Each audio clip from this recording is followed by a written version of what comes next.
Assalamu alaikum. So today first what we are going to do is we're simply going to see that how much distance a light travels in 1 year, or we can say what a 1 light year basically means.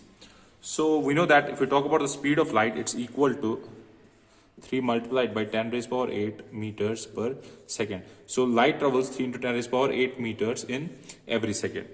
So if we see in 1 second, we know that the distance that will be traveled by light, that will be 3 multiplied by 10 raised to the power 8 meters.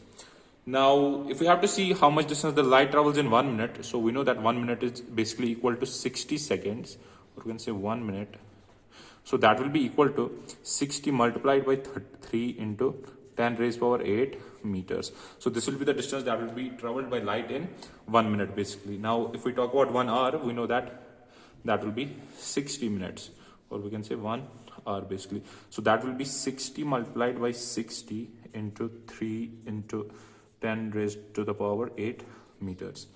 So this was about 1 hour. If we have to see in 1 day, that will be 24 hours. So 24 hours, it will be 24 multiplied by 60 multiplied by 60 multiplied by 3 into 10 raised to the power 8 meters. So this will be 24 hours, or we can say this is basically 1 day.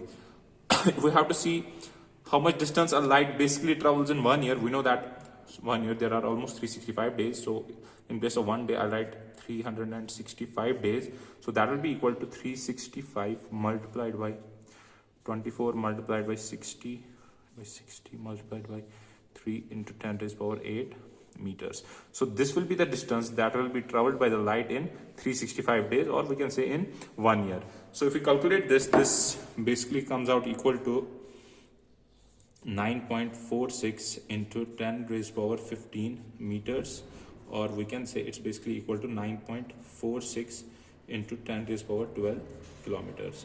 So this is the distance that will be traveled by the light in 1 year. When the light travels for 1 year, this will be the distance that it will cover. Now, one of the last few topics that are remaining in this chapter are comets, meteorites, and meteors. Now, first let's talk about the comets.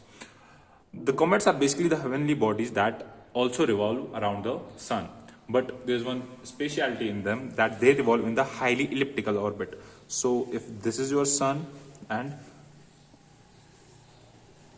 this will be your comet, and the path that it will take to revolve around the sun will be highly elliptical. If we talk about the structure of this comet, or we can say the composition of this comet, it's basically made up of frozen gases present in a comet, or there are some rocks and dust as well. So this is the structure of the comet basically, and it revolves around the sun in highly elliptical orbit. Now, as we know, the comet, it's basically made up of the frozen gases. So if we see this elliptical orbit, there are two things over here. When the position of the comet is this, there will be the distance between the sun and this comet will be very large. But if the distance, when the comet reaches here, that time the distance will be very low. So at this time, the comet will not experience a lot of heat, but when it will come close to the sun, that time the temperature of the comet, it will rise. And we know that this comet is basically made up of the frozen gases. So when it comes close to the sun, when the distance between the sun and the comet is very low, that time what happens, the comet, it starts to release the gas, because they are frozen, and now when the temperature increases, they start to release these gases. So basically what we see is, we generally see a tail of a comet. So when this comet, it comes close to the sun, this tail length, it will be very less when it will be away from the sun. But when it will be close to the sun, this tail length will be large. Why? Because this time it's releasing a lot of gases, because the frozen gases are basically defreezing right now. So this process of releasing the gases when this comet comes close to the sun, this process is known as the outgassing. So this is the name of the process, in which basically what happens when the comet comes close to the sun, it starts to release these frozen gases that are present in it. So this was it about the comets. Now the next heavenly bodies that we're going to talk about are the asteroids basically. So when we talk about these asteroids, these are basically the small objects, or we can say small heavenly bodies. So their size is small, and they also revolve around the sun. They revolve around sun. But the important thing about their revolution is that they revolve in the region that's present between the inner planets and the outer planets. So we can say they basically are present in between Mars and Jupiter. Mars and Jupiter. So this is the location of these asteroids. Now, depending upon the composition of these asteroids, they can be classified into three types. The first type is C-type. Then we have S-type.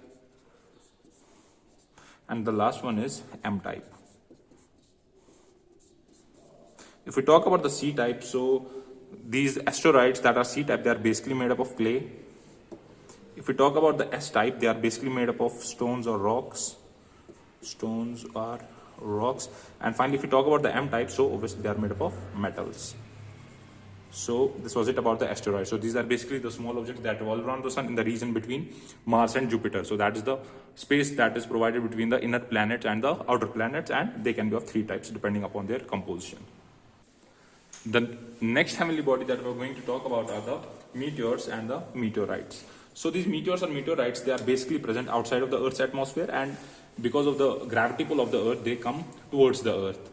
Their size is not too large, so when they come towards the Earth, what basically happens, if this is your Earth and this is a meteorite, when it enters into the Earth's atmosphere, we know that it will experience a high amount of friction, and we know the friction is directly proportional to the heat. So more your friction, more will be the amount of heat that this meteorite will experience. So what basically happens is when this meteorite comes in, when this meteor basically comes into the Earth's atmosphere, it basically disappears. Why? Because of the heat, it burns up and eventually it just disappears. But if the size of this meteor somehow is a little bit large, what will happen? The whole of this meteor will not just burn out. So in this case, what will happen? A part of this meteor will basically collide with the Earth. And if some part of it is remaining after this heat and the friction thing, so that thing, that time will be known as the meteorite. So basically, meteors are those things when they come towards the Earth, but they will not strike the surface of the Earth. Why? Because of the friction, they will just burn up. But if somehow they strike the surface of the Earth because of their large size, what will happen that time? We will call this meteor as the meteorite. So this is the difference between the meteors and the meteorites. Now the last topic in this chapter is going to be the satellites. So we know that the satellites are basically the things that just revolve around the Earth. If we talk about the natural satellites, we know that Earth has only one natural satellite, that is Moon. And if we talk about the artificial satellites or the man-made satellites, there are several of them. There is INSAT, there is Kalpana 1, and there is Aryabhatta.